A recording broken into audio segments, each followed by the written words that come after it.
अस्सलाम वालेकुम, good morning, welcome to सुबह की सोच। आप सबको खुश आमदीद कहेंगे और उम्मीद करते हैं कि आपकी सुबह अच्छी गुजर रही होगी। मेरे साथ हैं हसनैन लियाकत, मेरे साथ हैं गजल अशरफ। एक बार फिर मेरी तरफ से भी आपको गुड मॉर्निंग हो। जहां पे भी रहें खुश रहें, आबाद रहें, हंसते मुस्कुराते रहें और सुबह की सोच में हमारा साथ देते रहें, क्योंकि हम आपकी सुबह की सोच को मजीद मज़ेदार बनाने के लिए, आपकी सुबह को मजीद मज़ेदार बनाने के लिए सुबह की सोच में कुछ ऐसी स्टोरीज, ऐसी सोशल स्टोरीज, फिर पॉलिटिकल स्टोरीज और कुछ ऐसे लोगों से आपकी मुलाकात करवाते हैं कि आपकी सुबह को हम अच्छा कर सकें। ख़वातीन व हज़रात, आज हमारे पास वक्त बहुत कम है और मुकाबला बड़ा सख्त है।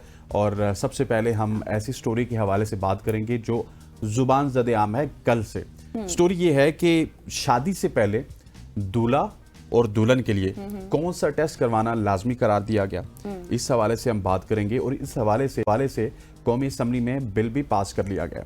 अगर इसको मुकम्मल तौर पे मैं आपके सामने इलेबोरेट करूं तो इस्लामाबाद में कौमी असम्बली की कायमा कमेटी बराए सेहत ने थैलेसीमिया से बचाव के लिए अहम कदम उठाते हुए शादी से पहले रजामंदी से टेस्ट करवाने का बिल मंजूर कर लिया है। शर्मिला फारूकी ने कहा है कि बिल का मकसद बीमारी की रोकथाम है, शादी पर कोई पाबंदी नहीं। एजाज जाखरानी ने बिल की हिमायत करते हुए इसे काबिल अमल करार दिया, जबकि आलिया कामरान ने इससे इख्तलाफ किया। बिल्कुल जी, ये एक बहुत अच्छी बात है। और बिल की मंजूरी के दौरान फेडरल सेक्रेटरी हेल्थ, सदर, पीएमडीसी और वफाकी जो अस्पतालों के नुमाइंदे हैं वो भी मौजूद थे। शर्मिला फारूकी का ये कहना था कि इस्लामाबाद में पायलट प्रोजेक्ट के तौर पर आगाज किया जाएगा और टेस्ट दुल्हा दुल्हन की मर्जी से ही होंगे। स्पेशल सेक्रेटरी ने मजीद बीमारियों को शामिल करने की तजवीज़ दी, क्योंकि पता है आपको कि इसकी बहुत सी टाइप्स भी होती हैं और इससे खून कम बनता है, जो बाद में जाके आपके लिए मसाइल पैदा करता है। आगे बढ़ते हैं और आपको बहुत ही ज़बरदस्त स्टोरी बताते हैं। और ज़बरदस्त तो है ही, लेकिन इंटरेस्टिंग भी है और कुछ एंगर भी शो किया गया है। साबिक भारतीय क्रिकेटर और कप्तान मोहम्मद अजहरुद्दीन ने हैदराबाद क्रिकेट एसोसिएशन की जानिब से राजीव गांधी स्टेडियम के नॉर्थ पवेलियन स्टैंड से अपना नाम हटाने पर शदीद मायूसी और गुस्से का इजहार किया है। और उन्होंने इस इक़दाम को खेल की तौहीन भी करार दिया और कहा है कि मैं दुआ भी करता हूं कि ऐसा कभी किसी के साथ ना हो। और बीसीसीआई से मुदाखलत की भी अपील की कि उनका कहना था कि कुछ अफराद जो क्रिकेट को समझते भी नहीं है आज उसके फैसले कर रहे हैं। उनके नाम से एक नॉर्थ स्टैंड था जो कि हटा दिया गया, उसके बाद ये सारी सूरत। ये फैसला एक मकामी तंजीम लॉर्ड्स क्रिकेट क्लब की दरख्वास्त पर किया गया, जिसने अजहरुद्दीन पर मफादात के टकराव और जानिबदारी का इल्जाम लगाया। मामले को HCA के ethics officer justice V Aishwarya ने सुना। अजहरुद्दीन ने अरब मीडिया से गुफ्तगू करते हुए कहा कि उन्हें इंतखाबात लड़ने की इजाज़त भी नहीं दी गई, क्योंकि उन्होंने बदउनवानी को, करप्शन को बेनकाब किया था। उन्होंने सनराइजर्स हैदराबाद को पासेस ना दिए जाने पर 20 सवालात उठाई और उन्होंने इस तरह के मसाइल के ऊपर भी जो बद इंतज़ामी है BCCI की या फिर हैदराबाद क्रिकेट एसोसिएशन की, उसके ऊपर बहुत सारे सवालात उठाए। और जब अजहरुद्दीन की बात आती है तो ये इंडिया के वाहिद मुसलमान क्रिकेटर थे जो कप्तान रहे और इनको गाए बगाए हम देखते हैं कि निशाना बनाया जाता है। इस तरह के जो पहले भी एलिगेशंस थे ना इनके, हाँ इस तरह के नहीं एलिगेशंस तो थे, लेकिन आप फिर सिर्फ अजहरुद्दीन को क्यों उसका निशाना बनाते? एलिगेशन तो काफी लोगों पे थे। हाँ, लेकिन इन्होंने कहा है कि अभी भी अदालत जाएंगे, पहले भी गए थे और मुझे रिलीफ, मतलब मेरे हक में फैसला हुआ। बिल्कुल ऐसी है जी। अगली स्टोरी के हवाले से हम आपको बताते हैं, क्योंकि आज स्टोरी जो ही एलैबोरेट करते हैं ऊपर से हमारे साथ कहते थे जल्दी आगे बढ़े। अच्छा, फेसबुक का जो प्लेटफॉर्म है इसको मीटा प्लेटफॉर्म कहा जाता है। फेसबुक का प्लेटफॉर्म इस वजह से भी बड़ा मशहूर है कि इन्होंने व्हाट्सएप को भी खरीदा था, इंस्टाग्राम को भी खरीदा था, लेकिन ये खरीदना इनको थोड़ा सा महंगा पड़ा है। मीटा प्लेटफॉर्म्स इस वक्त जो American federation of trade commission है उसकी जानिब से दायर करदा एंटी ट्रस्ट मुकदमे का सामना कर रही है, जिसमें कंपनी पर इल्ज़ाम लगाया कि इसने इंस्टाग्राम और व्हाट्सएप को सिर्फ इसलिए खरीदा कि मुसाबकत खत्म करके सोशल मीडिया पर आज़ादारी कायम की जा सके। हुकूमत का मौक़िफ़ है कि मुसाबकत बहाल करने के लिए मीटा को इन प्लेटफॉर्म्स को फ़रोख्त करना होगा, मतलब कि जो कंपटीशन है उसको ख़त्म करने के लिए इन्होंने इंस्टाग्राम और व्हाट्सएप को खरीदा। बिल्कुल ऐसा ही है। और मेटा ने इन इल्जामात की तरदीद करते हुए कहा है कि दोनों खरीदारों को उस वक्त रेगुलेटरी मंजूरी मिली थी और उनके नतीजे में सार्फिन को बेहतर, यानी कि जो लोग हैं, हम सब लोग हैं, उनको सर्विसेज और तजुर्बा भी मिला। और कंपनी का यह भी कहना है कि इन मुआहदों को ख़त्म करना सिर्फ और सिर्फ सार्फिन के लिए नुकसानदेह होगा, मुस्तकबिल की सरमायाकारी के लिए भी खतरनाक मिसाल कायम कर सकेगा। मतलब यही जाहिर है कि सर्विसेज डिस्टर्ब होंगी, बिजनेस लेवल पर भी एक डिस्टर्बेंस आ जाएगी। तो अब देखना होगा कि इसमें आगे मजीद क्या पेशरफ्त होती है। आगे बढ़ते हैं और स्टोरी आपको बताते हैं कि बोस्टन मैराथन की 129वीं एडिशन में पाकिस्तानी खिलाड़ी फैसल शफी और दानिश इलाही ने एक तारीखी संग-ए-मील अबूर कर लिया है। दोनों खिलाड़ियों ने पाकिस्तान की रिवायती लिबास शलवार कमीज में मैराथन मुकम्मल की और 3 घंटे 26 मिनट में दुनिया का तेज तरीन मैराथन रनर बनने का एजाज भी हासिल कर लिया है। Congratulations to both of you. ये पहला मौका था कि जब किसी ने शलवार कमीज में 4 घंटे से कम वक्त में ये खेल मुकम्मल किया है। बिल्कुल ऐसी है। दानिश इलाही ने इस कामयाबी के बाद कहा कि ये रिकॉर्ड पाकिस्तान की पूरी कौम के नाम है। बोस्टन जैसे तारीखी इवेंट में ये संग-ए-मील अबूर करना हमारे लिए फख्र की बात है। फैसल शफी ने भी इस कामयाबी को पाकिस्तान की मुस्बत तस्वीर उजागर करने के तौर पर देखा और कहा कि वो अपने वतन वापस पहुंचकर इस कामयाबी का जश्न बनाएंगे। और मैं भी आपको एक खबर देता चलूं कि दोनों भाइयों से हमारी टीम की बात हो चुकी है। जो ये पाकिस्तान पहुंचेंगे या फिर हम इनको अमेरिका से आपके साथ स्काइप या जूम पे मुलाकात करवाएंगे और बहुत जल्द आप इन दोनों भाइयों को सुख की सोच में देखेंगे। बिल्कुल एग्जैक्टली। अब आगे बढ़ते हैं और आगे बढ़ के आपको एक स्टोरी देते हैं, बताते हैं। बहुत ही एक डिस्टर्बिंग से फैक्ट्स हैं और भारत से रिलेटेड है। नहीं, और उससे पहले भारत की स्टोरी से पहले मैं समझता हूँ कि हमें पोलियो के ऊपर बात करनी चाहिए। इसके ऊपर हम डिटेल में बात करेंगे। अगर पोलियो की बात की जाए तो हालिया दिनों में ये इंकशाफ सामने आया है कि कराची में भी और मुल्क के दीगर शहरों में, बिलखुसूस कराची की अगर बात की जाए तो वहां पे पोलियो के केसेस सामने आ रहे हैं। बिल्कुल। पहले तो हम ये कह रहे थे कि अफगानिस्तान से जो हमारा बॉर्डर खुला है उसकी वजह से आ रहे हैं, लेकिन वहां पे भी काफी ज्यादा हमने कंट्रोल किया। लेकिन क्या वजूहात हैं कि पोलियो के केसेस दिन ब दिन बढ़ रहे हैं और जिस कंट्री को पोलियो फ्री होना चाहिए था वो वहां पे पोलियो के केसेस बढ़ना इंतहाई तशवीशनाक। ये भी आपको बता दें कि ये साल की दूसरी मुहिम है जिसका आगाज कर दिया गया है और अब इसमें जो टारगेट है वो ये सेट किया गया है कि 45 मिलियन बच्चों को तहफ़्फ़ुज़ फराहम करना है। और इसी सारी इस सूरत हाल पर हम बात करेंगे। हमारे साथ डॉक्टर साहब मौजूद है, डॉक्टर कलीम साहब। बहुत शुक्रिया सर आपके वक्त के लिए। सबसे पहले तो ये बताएं कि पोलियो मुहिम का आगाज तो कर दिया गया है, लेकिन अनफॉर्चुनेटली हम देख रहे हैं कि रावलपिंडी में और दीगर जगहों पर पोलियो वर्कर्स का एहतजाज भी है और इतनी नेगेटिविटी है लोगों में कि इनके ऊपर हमले भी किए जाते हैं, इनको अगवा भी किया जा रहा है। बिस्मिल्लाहिर्रहमानिर्रहीम। Thank you very much. गुजारिश ये है कि पोलियो जितना मोजी मर्ज है और इसके लिए बार बार हम कंपेन्स भी करते हैं, अनफॉर्चुनेटली इन पे काबू नहीं पाया जा रहा और सिर्फ 2 मुल्क रह गए हैं, एक अफगानिस्तान और पाकिस्तान। जैसे आपने जिक्र किया है कि कराची के अंदर भी तमाम डिस्ट्रिक्ट के अंदर जो हैं वो जब सर्वेलेंस की गई तो सैंपल्स के अंदर वायरस को पाया गया है। इस तरह सिंध के अंदर इस दफा अभी तक 3 केसेस आपके आ चुके हैं, एक पंजाब में और एक KPA में। टोटल 6 केसेस पाकिस्तान के अंदर अब तक मिल चुके हैं। लेकिन जो अच्छी बात है वो ये है कि पिछले 2 महीने में कोई केस हमें नहीं मिला। उसकी वजह ये कि जो हमने पहली कैंपेन फरवरी में की थी और उसमें हाईलाइट की थी चीज़ों को और उसमें गवर्नमेंट ने बड़े अच्छे एक्शन लिए और ज़्यादा बेहतर तरीके से कैंपेन भी की और वैक्सीनेशन भी की, तो उससे वो कम हो रहे हैं। जहां तक तलक है कि रावलपिंडी में, लाहौर में और बाकी जगहों पे भी एहतजाज हो रहा है पोलियो वर्कर्स का भी। आप ये देखेंगे रिसेंटली वीक और सो 2 जो है पोलियो वर्कर्स उनको अगवा किया गया। इसी तरह 3 सिक्योरिटी के जो बंदे थे पोलियो वर्कर्स के लिए उनको जो है अगवा किया गया और उनको मारा गया। तो इस वजह से जब सिक्योरिटी थ्रेट्स हो, प्रोटेक्शन ना हो और तो इस वजूहात की वजह से भी लोगों का इंटरेस्ट कम होता है। और जो सबसे बड़ी बात यह है कि मिथ्स एंड मिसकंसेप्शंस बहुत ज्यादा हैं। आप ये देखें जो लास्ट कैंपेन हुई है, अभी वजीर जो है हमारे सेहत, उन्होंने भी यही कहा कि 44,000 को वैक्सीनेशन नहीं हो सकी। तो आप ये देखें अगर इस तरह से इतने बड़े ज्यादा लोगों को, बच्चों को वैक्सीनेशन नहीं होगी तो जाहिर है सोर्स एक बनेंगे और उनके अंदर फिर वायरस पनपेगा, पलेगा और फिर उससे सेक्रीट होगा और बाकी लोगों के अंदर भी फैल जाएगा।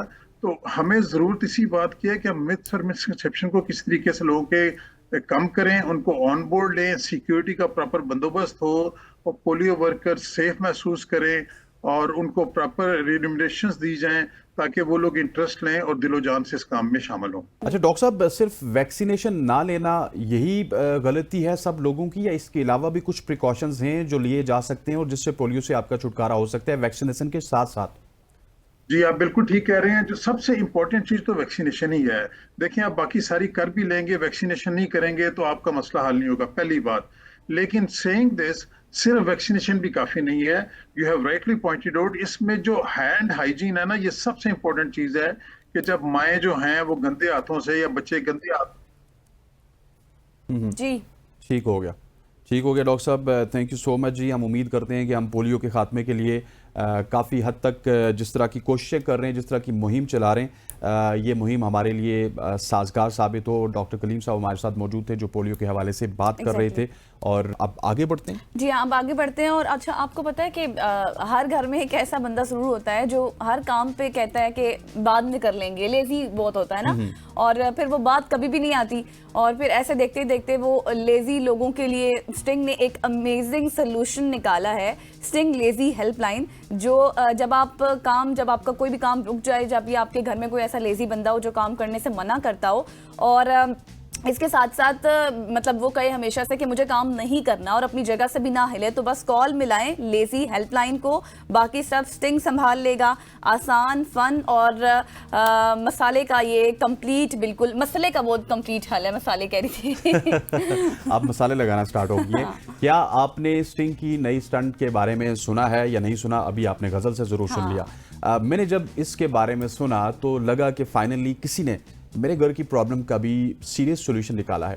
अच्छा। हर घर में होता है एक ऐसा बंदा जरूर जो बिस्तर का ही होके रह जाता है, उठना चलना काम करना अब आप सब भूल जाएं, कुछ नहीं होता। इस प्रॉब्लम को ख़त्म करने के लिए स्टिंग ने लॉन्च की है sting lazy helpline.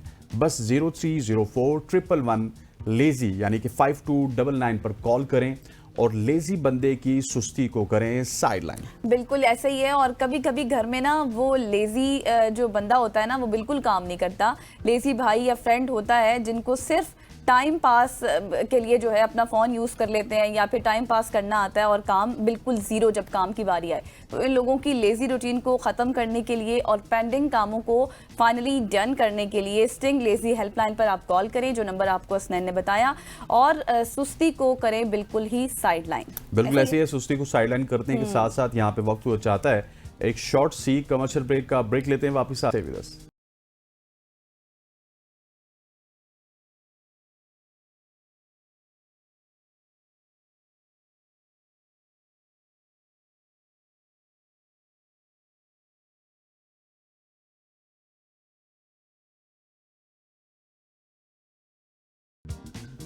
Welcome back खवातीन वज़ात। अब मकबूजा कश्मीर की बात करेंगे, जहां पे मकबूजा कश्मीर में रात को होने वाले दहशतगर्द हमले के बाद भारत ने एक बार फिर पाकिस्तान पर बेबुनियाद इल्ज़ामात लगाने की कोशिश की।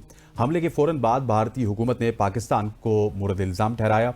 हालांकि ये वाज़ेह है कि भारत हमेशा ऐसे मौके पर पाकिस्तान को हदफ बनाकर अपनी नाकामियों और अंदरूनी मसाइल से तवज्जो हटाने की कोशिश करता है। भारत की यह हरकत एक तवील अरसे से चलने वाली सियासी हिकमत अमली का हिस्सा है जो आलमी सतह पर पाकिस्तान के खिलाफ प्रोपेगेंडा करने के लिए की जाती है। याद रखें, भारत ने खुद दहशतगर्दी की हिमायत की और कुलभूषण यादव जैसे मामलात इस बात के सबूत हैं कि भारत रियासती सतह पर दहशतगर्दों की पुष्पनाई करता रहा।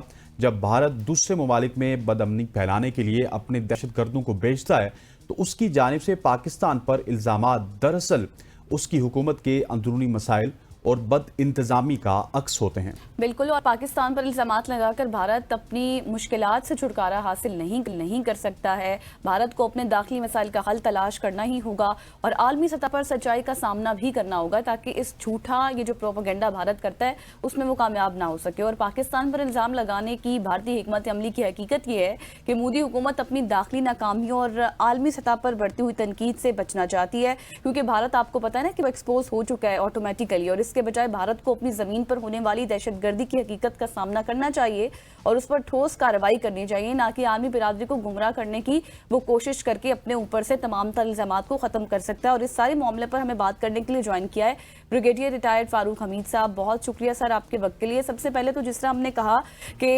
इतने मारे गए, हलाक हो गए, फिर जख्मी भी हुए, और ज़्यादातर का ताल्लुक जो है वो कर्नाटक और गुजरात से बताया जाता है, बट भारत अपने हमेशा से ओछे हथकंडे भी इस्तेमाल करता रहा है और इल्ज़ाम जो है वो बाद में पाकिस्तान पर लगा देता है। बिस्मिल्लाहिर्रहमानिर्रहीम, बहुत शुक्रिया, thank you for calling me your programme. देखें जी, बात बड़ी क्लियर है। भारत की एक रवायत है, ट्रेडिशन है, इसको बोलते हैं फॉल्स फ्लैग ऑपरेशन। ये इन्होंने जो टेक्नोलॉजी है, मैं टेक्नोलॉजी के लफ्ज इस्तेमाल कर रहा हूँ, या ये जो कॉन्सेप्ट है, ये इन्होंने इसराइल से बोरो किया है कि आप खुद एक कार्रवाई करें, खुद अपने बंदे मारें और उसके बाद ब्लेम कर दें अपने हमसायों पर, अपने दुश्मनों पर, जिस पर भी आप चाहते हैं। और इस केस में वही उन्होंने पहले ये पठानकोट में कर चुके हैं, उड़ी में कर चुके हैं, पुलवामा में कर चुके हैं और अब इन्होंने यहाँ पे किया है पगलाम में। तो ये एक टिपिकल फॉल्स फ्लैग ऑपरेशन है उनका।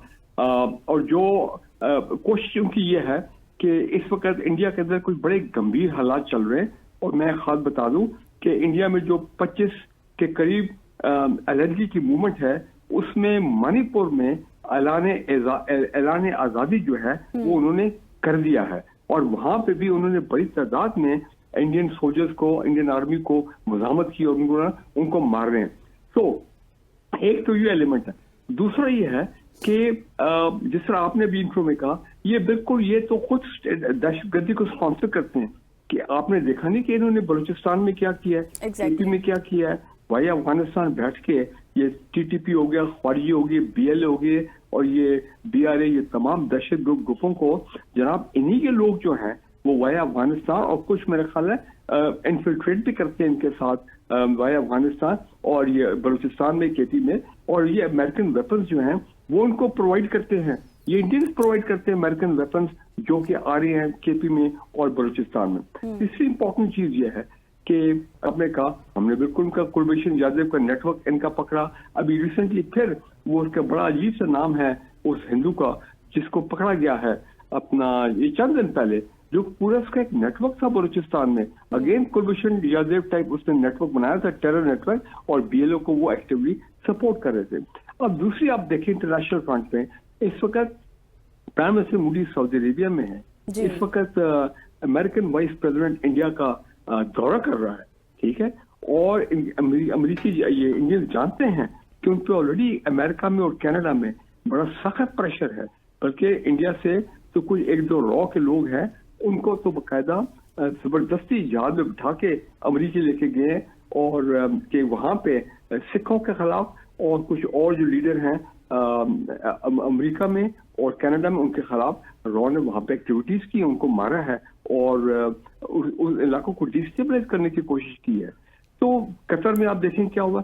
कतर में इंडियन को रिटायर्ड फौजी हैं वो या हाजिर सर्विस रॉ के लोग, उन्होंने वहां पे बहुत बड़े एक इंटेलिजेंस ऑपरेशन में वो इन्वॉल्व थे कतर के खिलाफ। और अच्छा ब्रिगेड साहब, आपकी सारी बातें दुरुस्त हैं। हैविंग सेड दैट, ये सारी चीजें, सारे फैक्ट एंड फिगर जो आप बता रहे हैं ये बिल्कुल ठीक हैं, लेकिन अपने आप को सबसे बड़ी मईशत कहते हैं, अपने आप को सबसे बड़ा मुल्क कहते हैं, स्टेबलाइजेशन वो कहते हैं कि सबसे ज्यादा यहाँ पे है, उसके बावजूद भी कुछ छोटा मोटा मसला हो जाता है तो वो पाकिस्तान को मुरे इल्जाम ठहराते हैं। उस पाकिस्तान को जिसको वैसे आम तौर पे वो कहते हैं जी कि इनके पास खाने के पैसे नहीं हैं, पीने के पैसे नहीं हैं, लेकिन वो इतने कैपेबल हैं कि वो मकबूजा कश्मीर में जाके हमला करवा देते हैं, वो पुलवामा में जाके हमला करवा देते हैं। ये ब्लेम गेम क्यों करते हैं और पाकिस्तान से क्यों खटकते हैं इतने ज्यादा?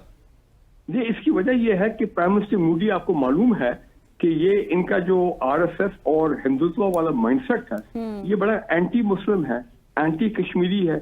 और जाहिर बात है जो इंडिया में मुसलमान रह रहे हैं उनकी हालत पता ही आपको, इन्होंने क्या की, मार मार के उनका बुरकस निकाल दिया। तो ये एक्चुअली वही माइंडसेट है कि आप किसी तरह पाकिस्तान इंटरनेशनल कम्युनिटी को पाकिस्तान की तरफ लेके आए कि जनाब ये दहशतगर्दी करते हैं, ये इंडिया के अंदर जो कुछ हो रहा है ये पाकिस्तानी करा रहे हैं, और भाई हम तो खुद सफर कर रहे हैं आपकी दहशतगर्दी जो आप कर रहे हैं केपी और बलूचिस्तान में। और दूसरी बात यह है कि इनका मकसद सारा ये है कि ये कोई ऐसे हालात क्रिएट करें लाइन ऑफ कंट्रोल पे। देखे ना, ये ब्लेम करते हैं कि जी लाइन ऑफ कंट्रोल से दरअंदाजी होती है। भाई लाइन ऑफ कंट्रोल पे तो 2 बाड़ें लगी हुई हैं पिछले 2-3 दहाइयों से, वो तो सवाल ही नहीं पैदा होता। लाइन ऑफ कंट्रोल के ऊपर तो वो तो दौर ही खत्म हो गया आज से 3 दहाइयों पहले। तो कहने का मतलब मेरा ये है कि ये एक सोचा समझा मंसूबा है जिसके तहत ये करते हैं। अब प्राइम मिनिस्टर मोदी जो है, अब मैं एक बात बता दूं, अगर इन्होंने इसकी आड़ में कोई मिस एडवेंचर करने की कोशिश की across the line of control, तो फिर इनको याद रखना चाहिए कि फिर और भी बड़े विंग कमांडर अभिनंदन जो है वो पैदा हो जाएंगे, ठीक है ना जी। फिर हमें उनको चाय पिलानी पड़ेगी और उनको बड़ी इज्जत के साथ वाघा बॉर्डर पे हमें उनको छोड़ना पड़ेगा, ठीक है जी। और बिल्कुल, और फिर वही लोग कहेंगे कि पाकिस्तान तो ऐसा मुल्क नहीं है। अच्छा सर, ये बताएं कि आपको याद होगा कि यूएन को हमने डोसियर भी भेजा था और बाकायदा फिर हमने शवाहिद भी पेश किए थे कि जिस तरह से भारत इन्वॉल्व है दहशतगर्दी में, लेकिन हमेशा से क्या होता है कि फॉल्स फ्लैग जिसका जिक्र आपने भी किया, उसके जरिए भारत पाकिस्तान को इन्वॉल्व कर देता है। अब ऐसे में क्या रिएक्शन होना चाहिए पाकिस्तान का, आप क्या समझते हैं, ऐसे में क्या किया जाए? देखिए जी, पहली बात तो ये कि पाकिस्तान ने बिल्कुल, हमारा पाकिस्तानी मीडिया का बड़ा इंपॉर्टेंट रोल है। जिस तरह अभी हम बात कर रहे हैं कि हम ये अवेयरनेस क्रिएट करें, जो हमारा मीडिया मॉनिटर हो रहा है, इंडिया भी मॉनिटर कर रहा है और इंडियन मॉनिटर कर रहे हैं, इंडियन आर्म फोर्सेज मॉनिटर कर रही हैं, रॉ सब हमें मॉनिटर कर रहे हैं और हम भी इस का इंडियन मीडिया मॉनिटर करते हैं। जो कल रात से उन्होंने पाकिस्तान के खिलाफ एक कैंपेन चलाया हुआ, जहरीला कैंपेन, और इंटरनेशनल मीडिया, हमें इंटरनेशनल मीडिया को भी इंगेज करना चाहिए, उनको बताना चाहिए। और ये फॉरेन ऑफिस का काम है कि ये करें कि इंटरनेशनल मीडिया को बताएं कि जनाब ये सारे फॉल्स क्लेम्स हैं, और इंडिया को बताया जाए कि अगर उन्होंने कोई मिस एडवेंचर किया, Moody is very fond of miss adventure, तो उनके साथ शायद वही उससे भी ज्यादा बुरा हो जो 27 फरवरी 2019 को पाकिस्तान एयरफोर्स ने उनके साथ किया था। बस ये याद रखें, ये अगर हमारी बातचीत अभी इंडियन मीडिया सुन रहा है और बाकी लोग सुन रहे हैं, तो दे शुड बी बीवेयर कि पाकिस्तान से पंगा मत लो, because we can do something, बहुत कुछ कर सकते हैं कि फिर उनको लेने के देने पड़ जाएंगे, मुसीबत उनको पड़ जाएगी। तो लिहाजा जो उन्होंने अपने एक बहुत ग्रैंड गेम खेलने की कोशिश की है ना, उन्होंने वो बॉडीज दिखाई, हो सकता है भी इतना प्रेशर पड़ गया उनके ऊपर कि जी वो किधर गए 34 लोग या 28 लोग जो मारे गए हैं, भाई उनकी बॉडीज नहीं है। खुला मैदान में एक वो लड़की बैठी हुई है, नीचे एक बंदा लेटा हुआ है, जिस तरह के नॉर्मल वो पार्क में बंदा बैठा होता है, ठीक है ना जी। और फिर मिलिटेंट कहते हैं, मिलिटेंट भाई मिलिटेंट्स अगर आपने उनको पकड़ा नहीं है तो फिर ये बताइए, ये फेलियर तो आपका है ना। मिसाल के अच्छा फारूक साहब, मेरे पास सिर्फ 30 सेकंड्स हैं। मैं 30 सेकंड्स में चाहूंगा कि आप ये जवाब दें। जिस तरह मुंबई हमलों की बात की जाती है, उनके जो मास्टरमाइंड हैं उनको हवाले कर दिया गया इंडिया के, इसी तरह से जब यहाँ पे आता है कोई भी उनका ऑपरेशन होता है तो हम चाय पिला के, जिस तरह अभिनंदन की आपने बात की, उसको वापस भेज देते हैं। हमें भी कुछ सख्त मौक़िफ़ इख्तियार करना चाहिए इस तरह का, अगर वो मिस एडवेंचर करते हैं तो उनको इस दफ़ा हमें सबक सिखाना चाहिए। क्या समझते हैं आप? बिल्कुल, मेरा ख्याल है अगर वो इस दफा करेंगे तो फिर शायद विंग कमांडर अभिनंदन वाला जो एपिसोड हुआ था, जिससे हमने रिस्पॉन्ड किया था विद एन आवर्स, तो वो शायद उससे कई गुना ज्यादा रिस्पॉन्स हो। लेकिन इंडियन भी समझते हैं कि पाकिस्तान से पंगा लेना बहुत उनको महंगा साबित होगा, ये चीज याद रखें। और दूसरा मैं ये कहूँ कि इंडियन जो हैं ये इनको सोचना चाहिए कि इनकी ये जो policy of false flag operation है, इंडियन अवाम भी समझती है, इंडियन मीडिया भी समझता है, बिल्कुल, और पाकिस्तान बहुत कुछ कर सकता है। Thank you so much once again brigadier साहब, आपने में ज्वाइन। इस पर हम तबसरा कर रहे थे जो भारत ने हमेशा से अपने ओछे हथकंडे इस्तेमाल किए, पाकिस्तान को इन्वॉल्व किया, लेकिन भारत को ये याद रखना चाहिए कि पाकिस्तान भी पीछे चुप नहीं रहेगा। यहाँ पर वक्त हो गया एक ब्रेक का, ब्रेक के बाद वापस आएंगे, मुल्क की सियासत पर बात करेंगे। स्टे विद अस।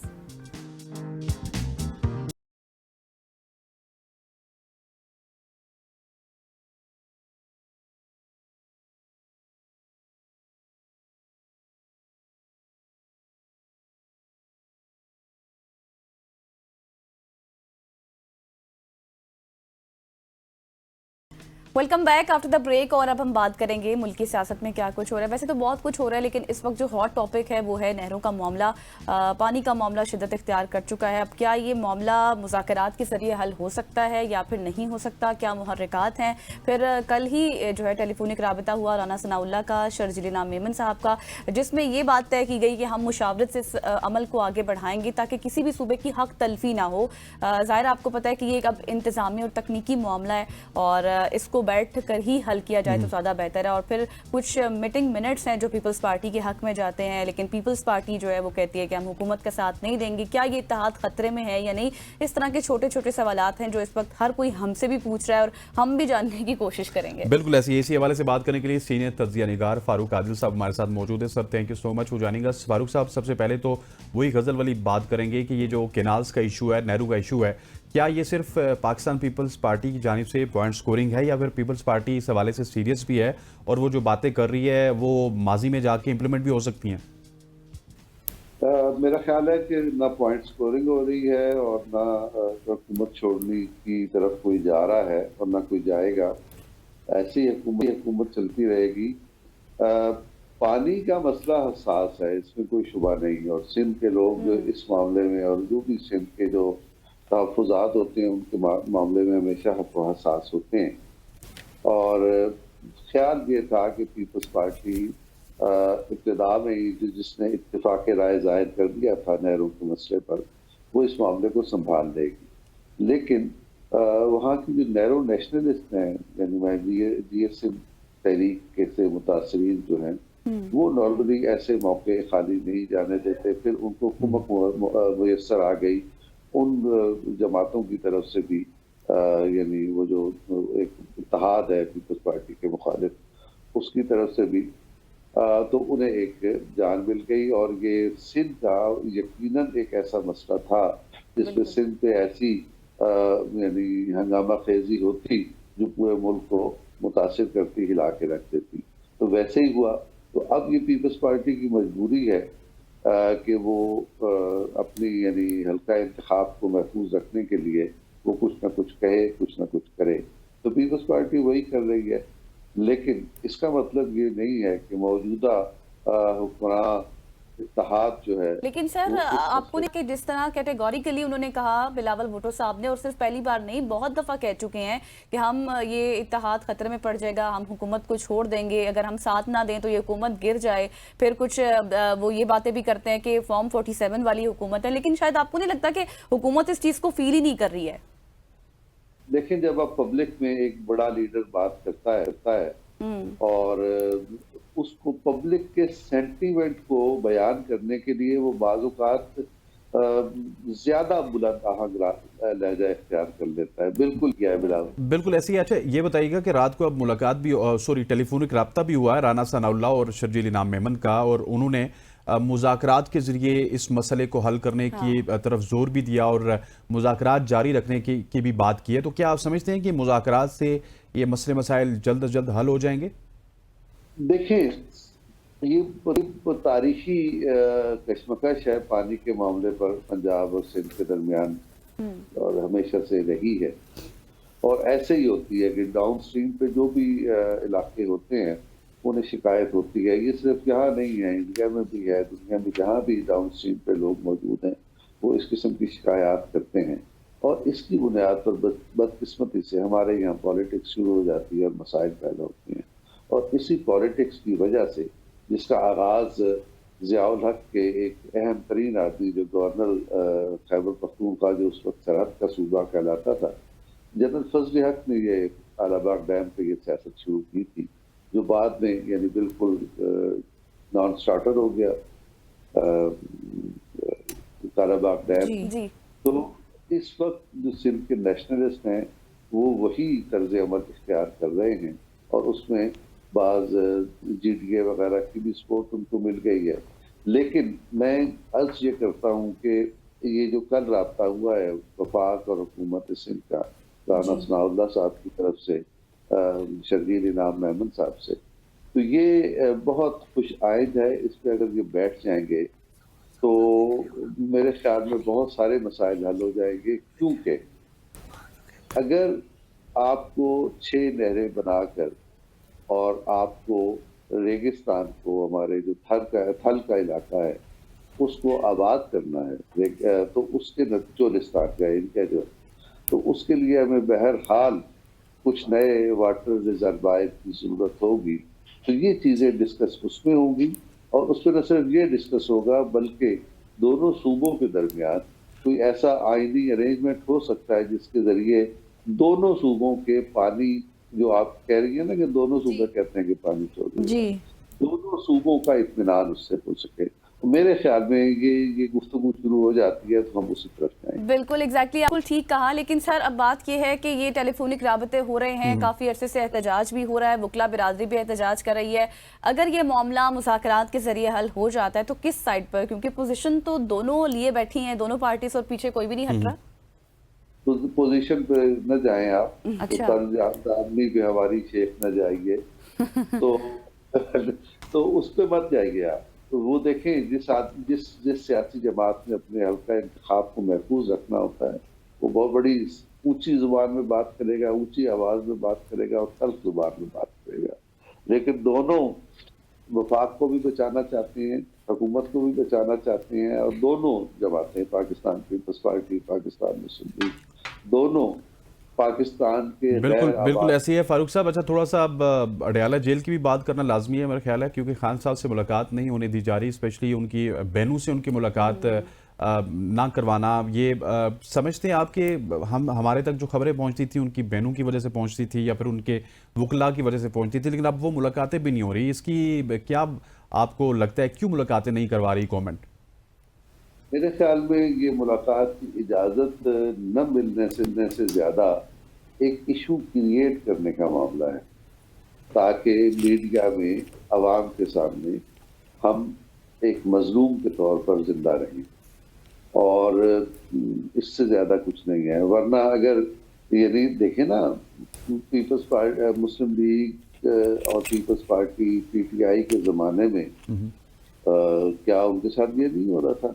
जी। क्या ईद के मौके पर हॉस्पिटल से उठा के आसिफ जरदारी साहब की बहन को जेल में नहीं धकेल दिया गया था, है ना? और इसी तरह के सारे वाकयात ऐसी मुस्लिम लीग नून के साथ मामला, यानी जेल में बाप और बेटी को मिलने नहीं दिया गया, और जब तक माँ मर नहीं गई उसकी मरियम नवाज की, उस वक्त तक बाप और बेटी को एक ही जेल में इकट्ठे नहीं हो सकी वो। तो ये सब होता रहा, लेकिन हर सियासी जमात ठीक हो गया फारूक साहब, थैंक यू सो मच। हो जाएगा फारूक आदिल साहब मौजूद थे जो मुल्क की सियासत के ऊपर बात कर रहे थे, खवातीन और ज़ात। यहाँ पे वक्त हो जाता है एक शॉर्ट सी कमर्शियल ब्रेक का। ब्रेक के बाद वापस आएंगे तो पीएसएल के हवाले से बात करेंगे। स्टे विद अस।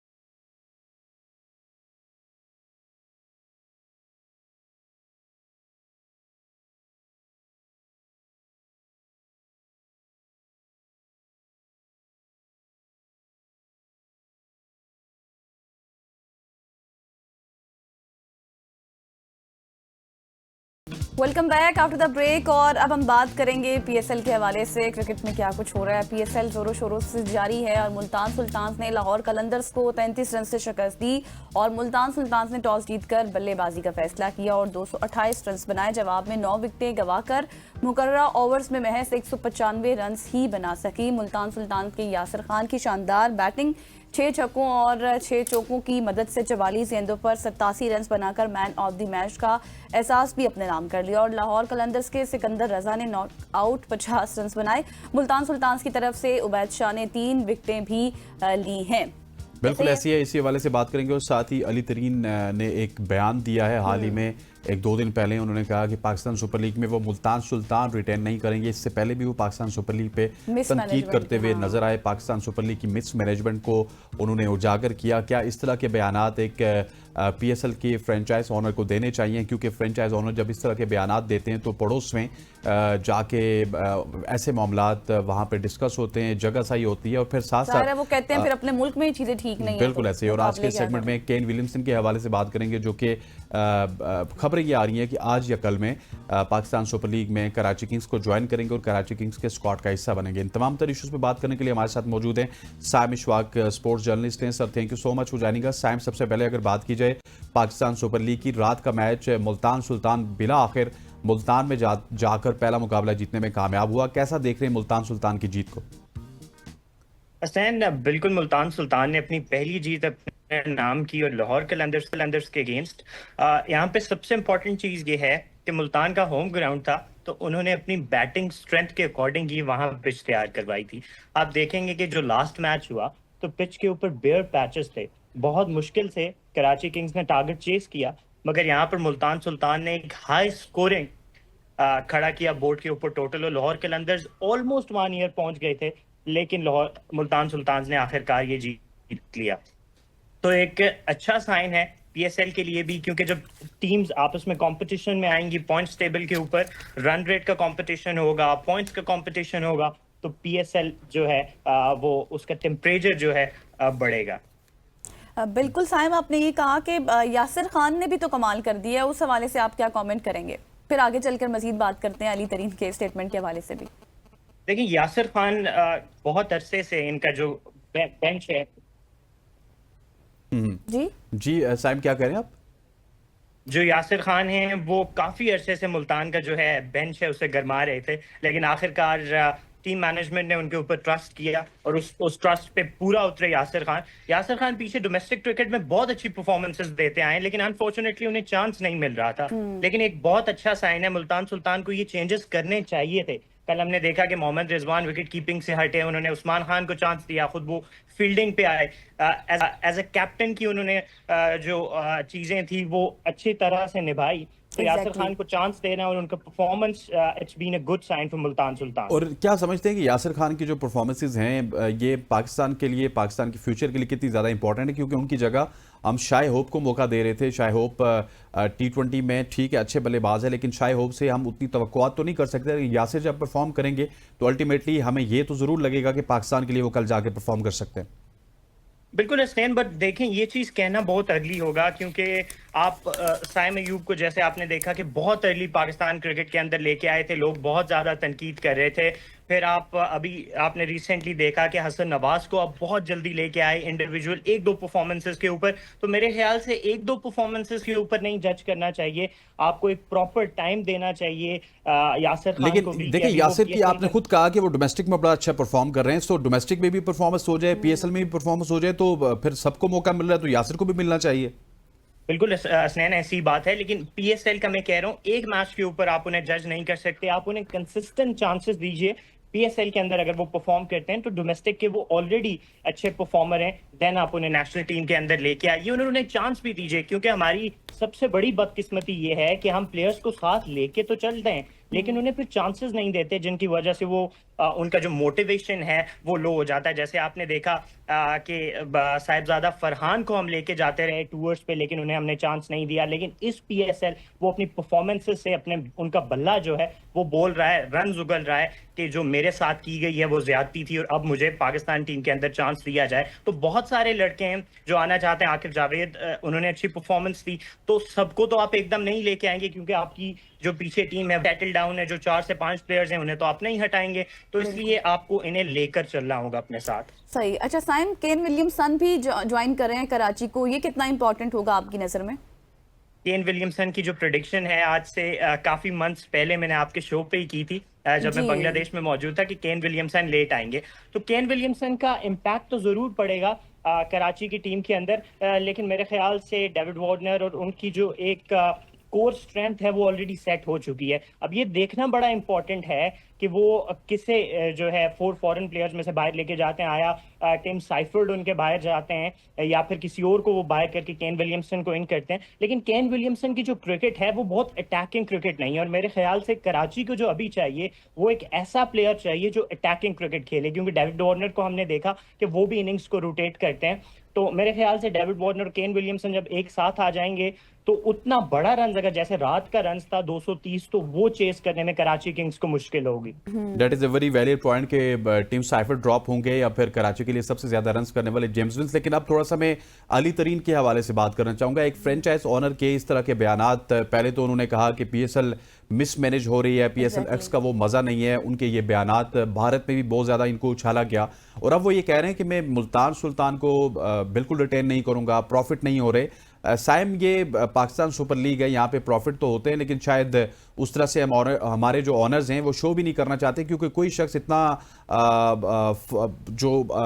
ऐसे रैश डिसीजन नहीं ले सकता कि वो करोड़ों रुपए लगा दे और उसको प्रॉफिट ना हो। देखिए हसनैन, पाकिस्तान क्रिकेट बोर्ड एक वेल रिप्यूटेड इदारा है और कितने अरसे से क्रिकेट के अंदर काम कर रहा है। इकोनॉमी जो है हमारी उसकी वजह से काफी स्टेबल है।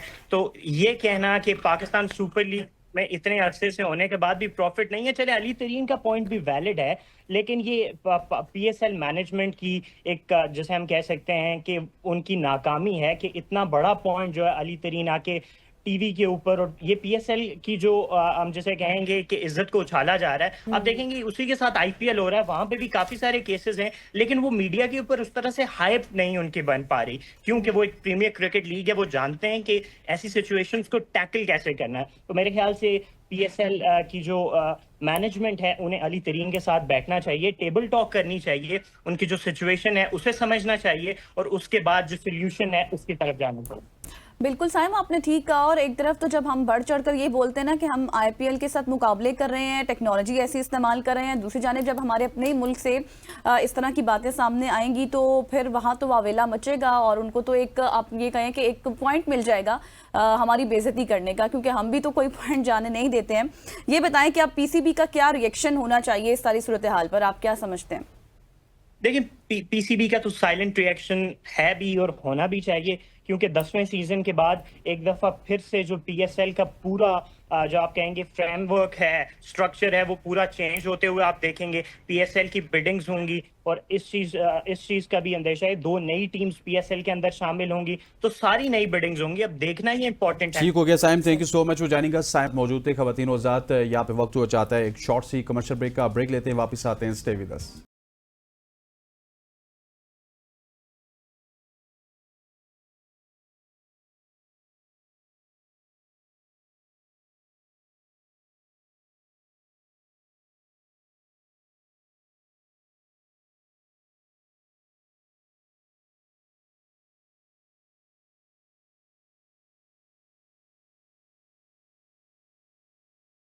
Welcome back after the break. और आज हम बात कर रहे हैं ज़्यादा से ज़्यादा एआई के ऊपर, लेकिन एआई के साथ साथ आज हम आपको मिलवाएंगे एक बहुत ही प्यारी सी बच्ची के साथ जिसने सिंधी ज़बान का कैलकुलेटर जो है वो बनाया है। कितना मुश्किल था, किस तरह से बनाया, और जिस तरह से जब उन्होंने कैलकुलेटर बनाया तो उसके बाद जब कोई भी ऐसी डेवलपमेंट होती है ना, तो उनको जहाँ से उन्होंने ये तालीम हासिल की वहाँ पर कहा जाता है जी महरोज टेक्नोलॉजी वाली। मतलब जब भी कोई इस तरह का बच्चा काम करता है तो साथ वाला या वाली ज़रूर लगाया जाता है। इसके पीछे क्या कहानी है ये भी जानने की कोशिश करेंगे, लेकिन कितनी डिफिकल्टीज थी उनको कैलकुलेटर बनाने में ये भी जानने की आज कोशिश बिल्कुल ऐसी है। और गजल ने आपको बताया कि उन्होंने सिंधी जुबान में कैलकुलेटर बनाया, लेकिन सिंधी जुबान में इटसेल्फ कैलकुलेटर बनाना एक बहुत मुश्किल काम है, लेकिन इन्होंने साथ उसको एआई के साथ लिंक कर दिया है कोडिंग के जरिए। और एआई के साथ अब इनका कैलकुलेटर आपको वो तमाम तर आपकी मुश्किलात हल कर देगा। और जो लोग सिंधी जुबान जानते हैं उनके लिए तो बहुत ज्यादा आसानी है। आज हमारे साथ इन स्टूडियो मौजूद हैं महरोज टेक्नोलॉजी वाली। कैसी हैं आप?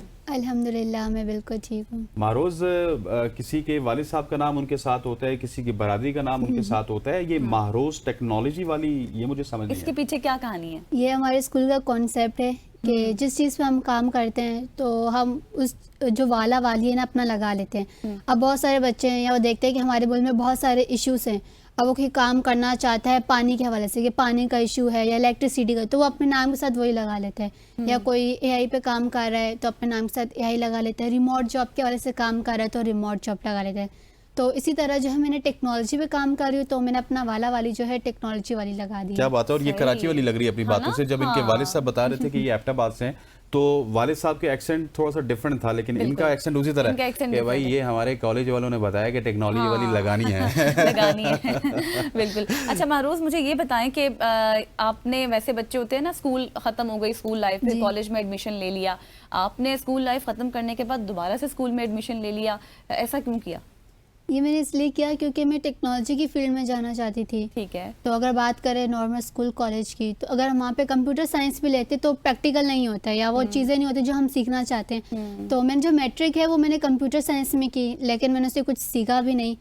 तो मैं ये सोचती हूँ कि मुझे काश पहले थ्योरी पढ़ी, किताबें पढ़ी, लेकिन कुछ सीखा नहीं प्रैक्टिकली। जी, मैं सोचती हूँ मुझे काश पहले पता चल जाता और मैं पहले एडमिशन ले लेती तो अब तक मैं और सारी चीज़ें जो है सीख चुकी होती। तब मैं 9वीं क्लास में थी जब मुझे रेहान स्कूल के बारे में पता चला, और तब मैं चाहती थी कि मैं रेहान स्कूल में एडमिशन लूँ। तो मैंने कहा 9th में हूँ, मैट्रिक के बाद जो है फिर मैं एडमिशन लूँगी। फिर मैट्रिक के बाद जो है फिर मैंने रेहान स्कूल में जो है एडमिशन ले लिया।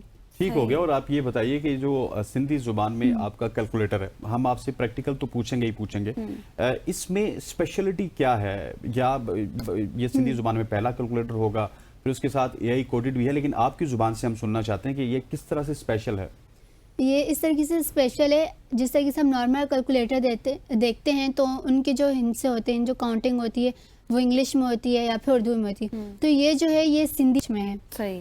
और लिखा हुआ भी सिंधी में, जिन्हें सिंधी लोग जो है आसानी से पढ़ सकते हैं, अपने कारोबार में यूज़ कर सकते हैं, स्टूडेंट्स जो है वो स्टडी में यूज़ कर सकते हैं। सही। तो इसके लिए आपने कोई ट्रेनिंग ली थी या किसी से सीखा, या फिर खुद ही आपने स्टडीज़ की बैठकर इंटरनेट से और आपने ये काम किया?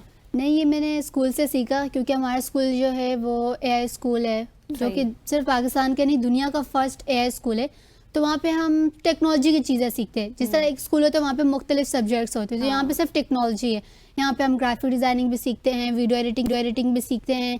इसके अलावा एआई के टूल्स हैं, इसके अलावा पब्लिक स्पीकिंग, जिस तरीके से इंटरव्यूज़ हो गया, पॉडकास्ट हो गए, ये सब हम सीखते हैं, करते भी हैं। कितना अरसा लगा आपको सिंधी कैलकुलेटर बनाने में? ये तो बहुत इजी था मेरे लिए बनाने के लिए। यूँ कहेंगे 5-10 मिनट में जो ये इजीली जो है बन सकता है। 5-10 मिनट में बन सकता है? मैं भी बना सकता हूँ? जी, आप भी बना सकते हैं, हर कोई बना सकता है, ये बहुत इजी है। और इसके बाद मेरी अपने स्कूल के बच्चों ने बहुत सारी लैंग्वेजेस में बनाया, जिस तरीके से फ्रेंच लैंग्वेज हो गई, स्पेनिश लैंग्वेज हो गई।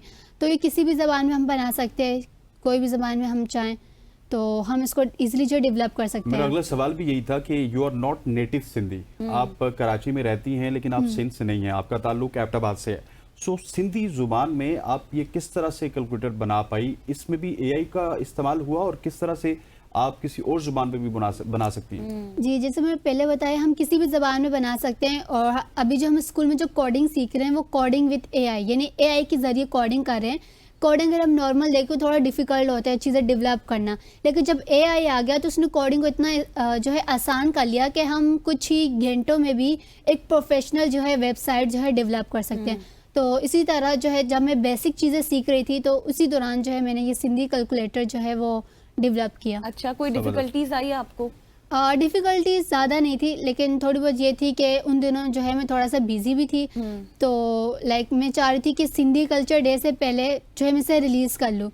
तो तब लाइक एक ये रैंडम थॉट था कि बनाऊँ या ना बनाऊँ, तो फिर मैंने इस चीज़ को मद्देनज़र रखते हुए बना लिया, चलो बना लेती हूँ, शायद किसी के काम ही आ जाए। ठीक हो गया। और मानूर, मुझे ये बताइएगा कि आपने एक प्रोडक्ट बना लिया, अब इसको मार्केट किस तरह कर सकती हैं आप और क्या क्या टूल्स आपने इस्तेमाल कर रहे हैं? क्योंकि देखिए आपने एक एफर्ट तो की है, चाहे ये 10 मिनट में बनता है, आपको रेवेन्यू कैसे आएगा इसका? अच्छा, मैंने जब ये बनाया तो मुझे इतना आइडिया नहीं था कि लाइक इतना रिस्पॉन्स आएगा या इस चीज़ की वजह से मैं थोड़ी फेमस हो जाऊंगी। और ये आफ्टर 2 मंथ्स जाके ये बहुत ज़्यादा फेमस हुआ था। तो पहले ये एक लिंक था कि जो इसको लिंक को ओपन करेगा तो वो यूज़ कर सकते हैं, लेकिन जब ये फेमस हुआ तो उसके बाद जो हमारे स्कूल के जो ऑनर है सर रेहान अल्लाह वाला, उन्होंने मुझे डोमेन खरीद के दी। आप टेक्नोलॉजी वाले ही, वो अल्लाह वाले? हाँ जी। क्यों, वो अल्लाह के साथ कनेक्शन ज़्यादा उनका? यूँ भी समझे। और वो उनका जो लाइक खानदानी नाम है, अच्छा, तो इसलिए। और उन्होंने सबके साथ वाला लगा दिया? जी, उनको ये आइडिया है तो उन्होंने सर सबके साथ जो है ये वाला वाली जो है लगा लिया। अब हमारे स्कूल में आएंगे तो हर बच्चे के साथ आपको मिलेगा लैपटॉप वाला, आइडिया वाला, लाइक ये थोड़ा सा वाला। जी, कोई डस्टबिन वाला भी है? हाँ, लाइक गार्बेज वाला। अब कोई सुनिए, गार्बेज वाला क्या तुम कचरा बेचते हो या कुछ? नहीं भाई, मैं कचरे पे काम करता हूँ। अच्छा। जैसे हमारे मुल्क में हम देखें जगह जगह कचरा होता है, तो कोई इस चीज़ पे काम भी नहीं करता। तो फिर उन्होंने अपने नाम से गार्बेज वाला लगा लिया कि हम जो है इस पे काम करेंगे, किस तरीके से इंस्पिरेशन मिले। जी, कि हम अपने मुल्क से जो है इस चीज़ को जो है गार्बेज का जो प्रॉब्लम है वो दूर करें। क्योंकि सर रेहान चाहते हैं कि हमारे मुल्क में जो यूथ जनरेशन है वो लीडर्स पैदा हो, हर कोई एक एक मसले को पकड़े, ताकि फ्यूचर में जितनी प्रॉब्लम्स है हम उससे छुटकारा पा सकें, यानी वो कोई हल करे। क्योंकि हम ज़्यादातर देखते हैं तो लोग कोई प्रोफेशन ही चूज़ कर लेते हैं या कोई चूज़ नहीं करते कि यार मैं पानी का मसला हल करना चाहता हूँ या बिजली का। तो उन्होंने इस तरह के लीडर्स बच्चों को बना रहे हैं ताकि वो कोई एक चीज़ पकड़े, उस पर काम करे और फ्यूचर में जाके वो उस प्रॉब्लम को जो है हल करे, और वो इस पे जो है स्टडी भी करते रहते हैं। वैसे मारोज का जो कॉन्फिडेंस है माशाल्लाह, वो मुझे ये लगता है कि इनको साथ साथ वकीलों के लिए भी कोई एआई का सिस्टम करना चाहिए ताकि ये एआई वकील हो, जज साहब को उसके लैपटॉप में बैठ के बता दें कि ये जो है मारोज वकील वाला का ये आर्गुमेंट आया है, आप जरा फैसला करें। अभी इस तरह का भी मैंने सुना था कि होने चाह रहा है कि एआई की मदद से, कि अब जैसे होता है ना कोई केस होता है बहुत ज़्यादा महीने लग जाते हैं, साल भी गुजर जाते हैं हल होने के लिए, तो एआई की मदद से कुछ ऐसा होगा कि एआई उसको निकाल के देगा। हाँ, कुछ मिनटों में आपको वो केसेस जो है हल करके दे देगा। अच्छा मारूफ, ये बताएं डिग्री के हवाले से, क्योंकि जैसे आपने कहा ना कि आपने उस तरह से कोई प्रैक्टिकली काम सीखा नहीं था, बट अब आपने दोबारा से स्कूल में एडमिशन ले लिया, तो आपकी डिग्री किस तरह से फिर आगे चल के अगर आपको कभी नीड हुई, तो आप जिस तरह ब्रेक में बता रही थी ना कि ये आपको क्या बताती है कि कहाँ से आपकी एसोसिएटेड होती है डिग्री? ये जो है हमें अमेरिका से मिलेगी, GED, जनरल एजुकेशन डेवलपमेंट की। तो ये हमें 4 इयर्स के बाद यहाँ पे स्कूल में मिलती है, चाहे जो भी बच्चा आता है। सबकी सेम चीज़ होती है, अगर कोई 8th क्लास के बाद आ रहा है या मैट्रिक के बाद आ रहा है या फॉर क्लास के बाद आ रहा है, तो सबकी लाइक बेसिक चीज़ें वही होती है, एक ही प्रोसेस से गुजरते हैं और सारी चीज़ें हम सीखते हैं। और मज़े की बात ये है कि एक क्लास में हम डिफरेंट एज के जो है बच्चे होते हैं, कोई छोटे भी होते हैं, 9 साल का भी है, कोई 10 साल का है, कोई 15 साल का है, कोई 16 साल का है। ये कि हम सब चीज़ें जो है लाइक प्रैक्टिकल सीखते हैं और उसके बाद 4 इयर्स बाद जो है हमें ये डिग्री मिलेगी। और ये जबरदस्त। पाकिस्तान में फिर कैसे होगी? ये पाकिस्तान में भी मानी जाती है, ये डिग्री जो है कॉलेज के बराबर है यहाँ ठीक पर। यानी कि हो। इंटर के बराबर। जी सही मानो जरा मारोज जरा बताइएगा कि आपका कैलकुलेटर चलता किस तरह ताकि हम देखें और उसके बाद शो क्लोज करें। आप हमें बताइए जरा, हम शो करेंगे। जी, ये है। अच्छा जी, वाह, ये इनका कैलकुलेटर है जी। और मारोज इसमें हम कोई भी फिगर डाल दें? जी ये से है, हम इसको यहाँ से ये बने हुए हैं, हाँ, ये इनसे हम ऐसे अच्छा, इसको कर ये यहाँ से सकते हैं। ये क्या है, 8 है? जी 8 है। अच्छा, मल्टीप्लाई भी यहाँ से करेंगे? जी यहाँ पे ऑप्शन ठीक है जी, कुछ भी मल्टीप्लाई इजीली आपको और जो है वो- इसको 9 के साथ कर देंगे। यहाँ पे साफ करना है या नहीं, कौन सा? ये बराबर। बराबर बराबर करना है। इसकी ठीक है जी। रेजोल्यूशन बढ़ाएंगे ना तो फिर देखने वाला। हाँ। बराबर। ये जी इनका कैलकुलेटर है जो कि इस वक्त। अच्छा मारोज, इसमें एआई का कहाँ पे कॉन्सेप्ट, मतलब AI ये का- इंटरनेट के साथ लिंक है, इस वजह से सारी चीजें वहां से आ रही हैं। पीछे कोडिंग कोडिंग है, स्पीच पीछे कोडिंग जी, है। जी। करेगा ये coding काम है। कैलकुलेटर की तरह, लेकिन चलेगा कोडिंग पे। हाँ, हर जो जितनी भी वेबसाइट हम हाँ। चीज़ें बनाते हैं कोडिंग सही। के जरिए हम बनाते हैं। ठीक सही। हो गया, ये जी कोडिंग के जरिए बढ़ाते हैं, बनाते हैं और ये बहुत ही ज़बरदस्त है। अब मैं थोड़ा सा इसका ब्राइटनेस भी तेज़ की है। और ये सिंधी कैलकुलेटर है, आपको शायद दिख रहा हो। मैं और क्लोज कर देता हूँ, थोड़ा सा ये पीछे कर AI देता हूँ इसलिए क्योंकि ये देखिए। जिस तरीके और से अगर मैंने अहमद भाई क्लोज करें जरा, सिंधी भी तो सबको बताएं कि ये सिंधी किस तरह से होती है। ये देखिए जी, क्या बात है जी। अगर कोई Very इसे जो good है जी, देखना पाकिस्तान चाहता का है पहला सिंधी कैलकुलेटर जो कि मारोज मारोज क्या बता रही थी आप? हाँ। कि इसको अगर कोई इसे देखना कोई चाहता है? यूज़ करना चाहता है तो वो गूगल पे जाके sindhicalculator.com लिखेगा तो उसके सामने ही आ आप जाएगा। अगर जी, ये इसको वेबसाइट देखना चाहते ओपन हैं हो जाएंगी। और इस्तेमाल भी करना चाहते हैं तो सिंधी सिंधी कैलकुलेटर .com पे जाइएगा। मारोज के प्रोजेक्ट आपके लिए वहां पे अवेलेबल है, वहां पे आप जी। यूज कर सकते हैं। मारोज, आप इसी तरह से चमकती दमकती रहें Thank you और so much, और sir. बड़े प्रोजेक्ट्स करते रहें, अपने लिए भी, अपनी मुल्क का नाम फैमिली के लिए रोशन भी और करें। हमारे इस मुल्क के लिए भी। थैंक यू सो लोगों मच के फॉर लिए जॉइनिंग आसानियां पैदा करें। खवातीन और हज़रात, महरोज हमारे साथ मौजूद थी। यहाँ पे वक्त हो जाता है एक शॉर्ट सी कमर्शियल ब्रेक का। ब्रेक लेते हैं, वापस आते हैं। स्टे विद अस।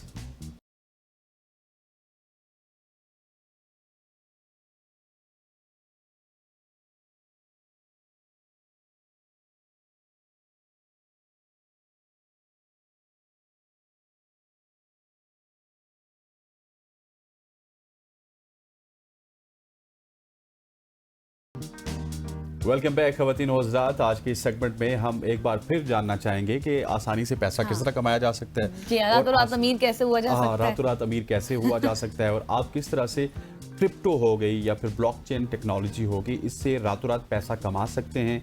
या फिर ये स्किल्स हैं, आपको किस प्लेटफॉर्म पे जाएंगे तो आपको ये स्किल्स मिलेंगी। क्योंकि बहुत सारे लोग बिल्कुल। अगर यहाँ पे आते हैं और हमें बता जाते हैं कि आप हमारे यूट्यूब पे जाइए, वहाँ पे जाके लेक्चर सुनिए, लेकिन आज हम कोशिश करेंगे कि यूट्यूब वाले लेक्चर को हम आज हम अपने आसान तरीके से समझने की 12-15 कोशिश मिनट में करेंगे। यहीं पे समराइज करेंगे और जो शख्सियत हमारे पास मौजूद है उनसे पूछने की कोशिश करेंगे कि किस तरह से आप क्रिप्टो और ब्लॉकचेन से पैसे कमा सकते हैं। एग्जैक्टली बहुत ही खूबसूरत शख्सियत, जानी मानी शख्सियत। आप इनको देखते रहते हैं डिफरेंट चैनल्स पर भी। अहमद मंजूर साहब हमारे साथ मौजूद हैं, टेक्नोलॉजिस्ट भी हैं, IT एक्सपर्ट भी हैं, वट नॉट, क्या नहीं है वो। बहुत शुक्रिया सर आपके वक्त के लिए।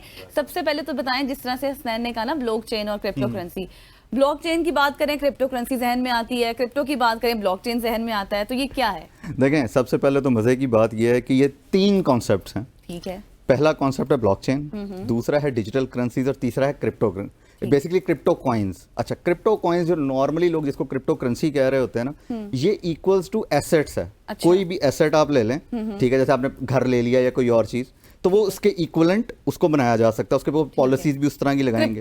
क्रिप्टो की बात कर रहा हूँ अभी मैं, ठीक है। दूसरी चीज है डिजिटल करेंसी। वो काम करती है जस्ट लाइक जैसे आपका पाकिस्तानी रुपी है ना, उसको आप डिजिटलाइज कर दें तो that is the digital currency. किसी भी कंट्री के लिए बन जाएगी। चाइना ने बना ली है, तकरीबन 78 कंट्रीज इस पे काम कर रहे हैं। और ब्लॉकचेन वो टेक्नोलॉजी है that is equals to internet. Internet की तरह की टेक्नोलॉजी है जो बजाते खुद कहीं पे नहीं है। जैसे मुझसे पिछले दिनों किसी ने क्वेश्चन किया, आर्टिफिशियल इंटेलिजेंस किसने बनाई थी? ठीक है, तो किसी ने नहीं बनाई थी। दैट इज द एक वर्चुअल कॉन्सेप्ट है जिसके ऊपर फिर एप्स बनती हैं। बिल्कुल। तो ब्लॉकचेन एक कॉन्सेप्ट है, एक टेक्नोलॉजी का नाम है उसके ऊपर फिर और चीजें बनती हैं। जैसे ब्लॉकचेन एक रिकॉर्ड कीपिंग सिस्टम है बहुत सादा जुबान में, ठीक है। जैसे आप कोई भी इन्वेंट्री लिखना शुरू कर दें तो उसका जो आप रिकॉर्ड रखते जाएंगे ना, तो दैट इज ब्लॉकचेन, वो ब्लॉकचेन पे रखी जाती है। सही।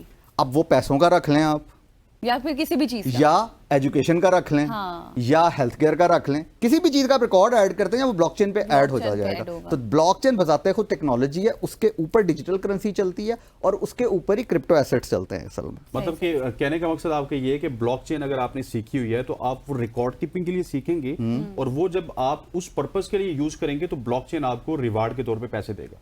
अच्छा नहीं, इसके अंदर भी वो जो रिवॉर्ड है ना, एक्चुअली इनके ऊपर जो नेटवर्क्स बनाए गए हैं, होता ये है कि जी जैसे हम बिटकॉइन या और किसी क्रिप्टो करेंसी की बात करें कि जब उसकी माइनिंग होती है, अच्छा माइनिंग क्या होती है, इसको बहुत ही सादा अल्फाज में समझें, वेरीफायर्स होते हैं, ठीक है। माइनिंग को थोड़ी देर के लिए आप चेंज कर देंगे, एक मशीन लगी हुई है जो कि कोई भी डेटा एंटर होती है ना तो वो उसको वेरीफाई करती है। सही। अब उसके डिफरेंट तरीके हैं, उसके ऊपर प्रोटोकॉल्स लगे होते हैं। जैसे एक प्रोटोकॉल जो सबसे पुराना और सबसे ज्यादा चल रहा है उसको प्रूफ ऑफ वर्क कहते हैं। मतलब ये होता है कि आपके पास जो मशीन लगी हुई है उसमें पावर कितनी ज्यादा है, वो कितनी जल्दी उस चीज को वेरीफाई कर सकती है जो आपने ऐड की है।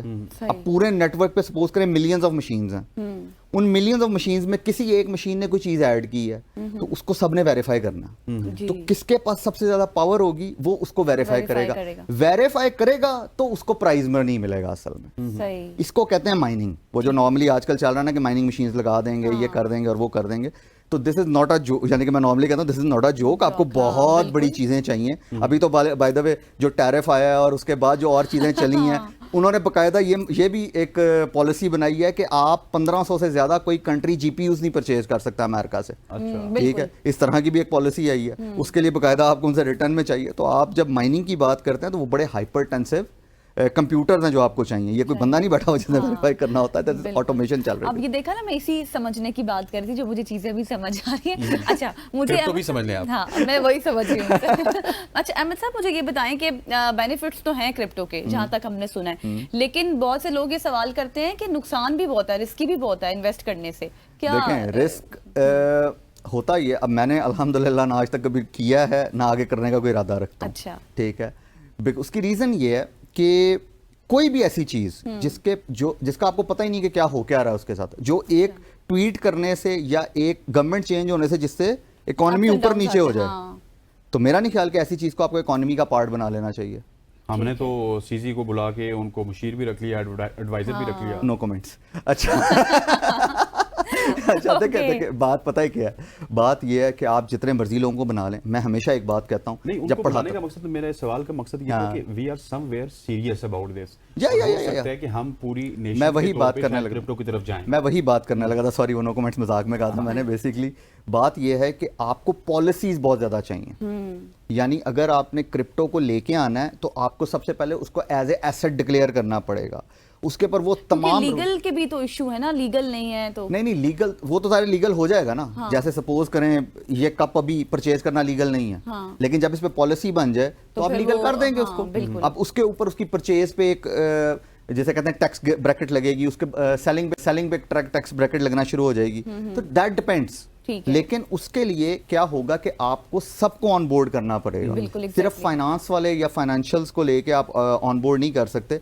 आपको स्टेट बैंक को तो आपने ऑन बोर्ड कर लिया, आपको एफआईए को भी ऑन बोर्ड करना है, आपको नैब को भी ऑन बोर्ड करना है। उसके बाद और भी जितनी अथॉरिटीज हैं जो बीच में आ रही हैं, स्टैटिस्टिक्स वाले हैं, उन सबको ऑन बोर्ड करेंगे तब ये फायदा देगी असल में। सिर्फ किसी एक के लिए फायदेमंद नहीं हो सकती।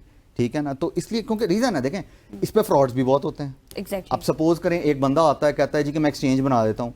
अब एक्सचेंज का प्रॉब्लम ये कि आपकी जितनी भी क्रिप्टो एसेट्स हैं वो वहां पे रख दिए जाते हैं। ये तो वही बात हुई ना, मैं नॉर्मली एक मिसाल के तौर पे बात करता होता हूँ, हमें प्लॉट्स लेने का बहुत शौक है ना, तो फ्रॉड हो जाते हैं। हाँ। बाद में पता लगता है ये तो वो ही नहीं थी, रजिस्टर ही नहीं थी। ठीक है, कोई भी सोसाइटी जो थी, तो बाद में लोग रो रहे होते हैं। तो सेम चीज इसके ऊपर भी तो लागू हो सकती है। बिल्कुल। ठीक है, तो प्रॉब्लम्स हैं, लेकिन उसके लिए बड़ी स्ट्रिक्ट और बहुत ही जिसे कहते हैं ना जबरदस्त किस्म की रेगुलेशंस चाहिए हमें। बिल्कुल ऐसे ही। अच्छा, जो प्रॉब्लम्स की बात कर रहे हैं, प्रॉब्लम्स हर चीज में होती जी है। हाँ। लेट्स सपोज अगर यूट्यूब की बात कर ली जाए, यूट्यूब को जिस जमाने में पाकिस्तान में बंद किया गया था, वो जमाना बंद करने का नहीं, उसको ग्रोथ देने का था। Exactly. हमारे साथ में पड़ोस में इंडिया में इतने बड़े बड़े यूट्यूबर मौजूद हैं, लेकिन पाकिस्तान में हार्डली जिस बंदे के 6 मिलियन यूट्यूब पे सब्सक्राइबर होते हैं, वो उसको तो उसके पूरा पीछे लग पाकिस्तान जाते हैं प्रेज सब, करता है। उसकी वजह है कि बड़े लंबे अरसे तक हमने उस टेक्नोलॉजी का इस्तेमाल सही से नहीं किया। सो कोई भी टेक्नोलॉजी है, प्रोस कॉन्स होते हैं, लेकिन हमें उसको सीखना चाहिए। बिल्कुल ऐसा ही है। देखें उसकी एक रीजन है ना, अब क्रिप्टो पे हम अगर काम सपोज करें आज नहीं भी करते तो मेरा नहीं ख्याल हमें कोई फर्क पड़ेगा। बिल्कुल ब्लॉकचेन पे नहीं करते, यस फर्क पड़ेगा। ठीक है। ठीक है, जैसे इंटरनेट पे आप काम ना करें, आप फेसबुक पे ना करें काम, कोई मसला नहीं है, आप अपना कोई नेटवर्किंग बना दें, चीज बना दें। तो असल में क्या होता है, आपको कोई भी टेक्नोलॉजी जो आ रही होती है ना, उससे 5 साल आगे सोचना पड़ता है कि अब क्या होने वाला। जैसे अभी हमें, मेरा पर्सनल ख्याल ये है कि हमें डिजिटल करेंसी पे काम शुरू कर देना चाहिए, ताकि वो जो, जैसे सपोज करें आप में से कोई दुबई ट्रेवल करता है या किसी और जगह जाता है, तो उसको पूरे पूरे पैसे मिलें। अभी जब वो एक्सचेंज करवाते हैं ना, तो पैसे असल में तो एक क्लाइंट के कम हो रहे होते हैं ना, व्हाई नॉट मेरे बैंक में जो पैसे पड़े हुए हैं वही वहीं से एक्सचेंज हो जाए सारे के सारे, और वो इजी टू।